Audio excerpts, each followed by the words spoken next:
Ottawa is telling successful farmers like Stuart, my brother, and me that we don't need the Canadian Wheat Board anymore, and ignoring the majority wishes of Western Canadian farmers who voted to retain the single desk.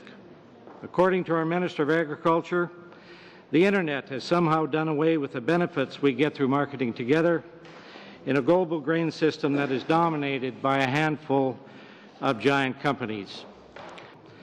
The Conservatives have won a majority and have decided that this gives them the right to go ahead and make irreversible changes to Canada's grain industry without consulting the farmers as they promised. Dairy, chicken, and turkey farmers can have marketing boards fully supported by this government, at least for now. I say for now, not to try and scare my colleagues in supply management, but to simply reflect the reality that what this government promises and what it does are two different things.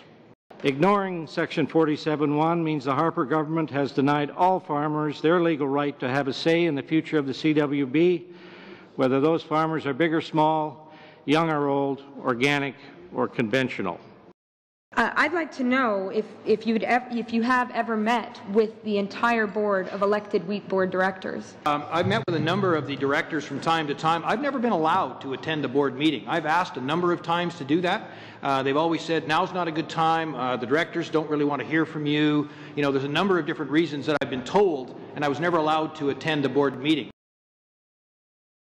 Do you recollect receiving a letter from the Wheat Board this October inviting you to a meeting, and do you know whether you did receive it and why you were unable to attend? Is it a scheduling conflict, or was it just an issue of I'll allow you to make that decision? Yes, it was a scheduling conflict. I received the letter about 3 days before I left on a European-Russia trip. When I got the letter, I immediately got back to the Wheat Board and made the offer to have my parliamentary secretary attend. He's very well versed in the Wheat Board issues, and of course they said, no, not a chance. So I was not able to attend with a scheduling conflict, but I did make the offer. I've never been allowed to attend a board meeting.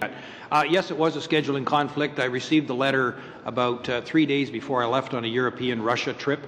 I've never been allowed to attend a board meeting.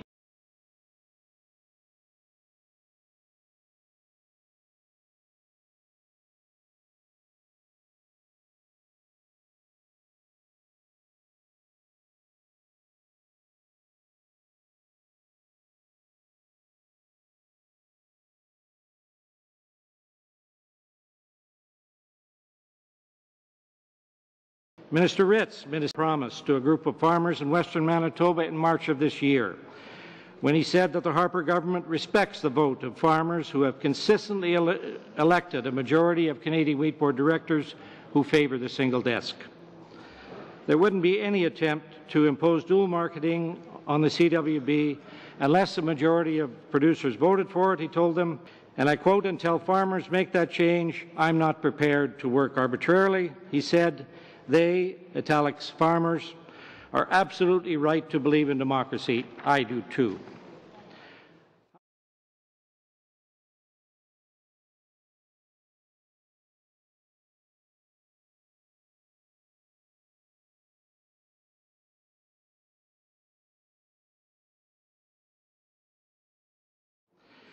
And because this government refused to hold a vote amongst farmers, we held our own plebiscite this summer.